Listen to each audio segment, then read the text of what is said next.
Hello hi's, good morning, welcome to Chandran kitchen. இப்போ நம்ம என்ன செய்யறோம், இட்லி செய்ய போகிறோம். இட்லிக்கு நம்ம 4 கப்பு ரைஸ் போட்டுருவோம். ரைஸ் போட்டு அரைச்சிருக்கோம், மாவு அரைச்சி வச்சுருக்கோம் 4 கப்பு. அதுமாதிரி 1 கப்பு உளுந்து, 4க்கு 1 1 கப்பு உளுந்து போட்டு அரைச்சிருக்கோம்.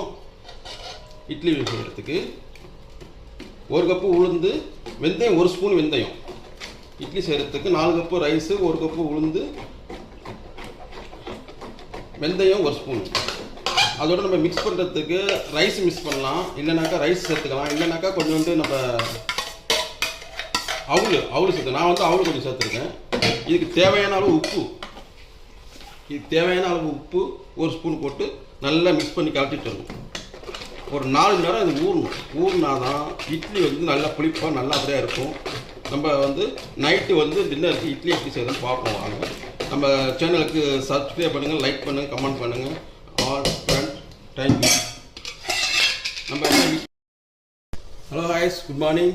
இப்போ என்ன நம்ம பிரெட் பாஸ்னா இட்லி நம்ம செஞ்சுருக்கோம். அது எப்படி இருக்குன்னு பார்ப்போம் வாங்க.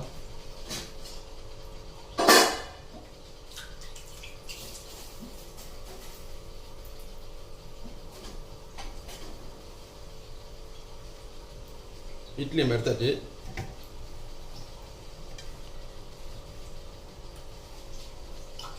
லைட்டாக தண்ணி வச்சுட்டாக்கா துணியில் ஒட்டாது இட்லி.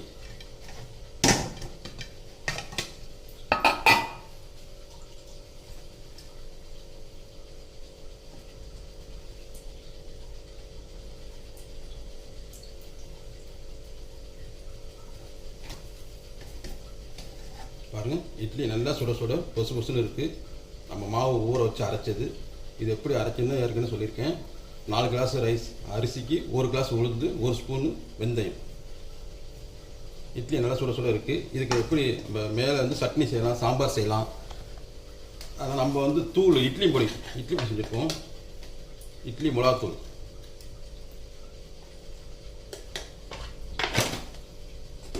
இட்லி மிளகாத்தூள் வச்சு அதை நம்ம நல்ல எண்ணெய், நல்லெண்ணெய் மிக்ஸ் பண்ணால் இதோட ரொம்ப டேஸ்ட்டு எதுவுமே இல்லை, அவ்வளோ அருமையாக இருக்கும். செஞ்சு பாருங்கள். நல்லா மிக்ஸ் பண்ணிக்கணும். இட்லி சுட இட்லிக்கு அப்புறம் இட்லி பொடி, மிளகா பொடி செஞ்சு பாருங்கள், ரொம்ப நல்லாயிருக்கும்.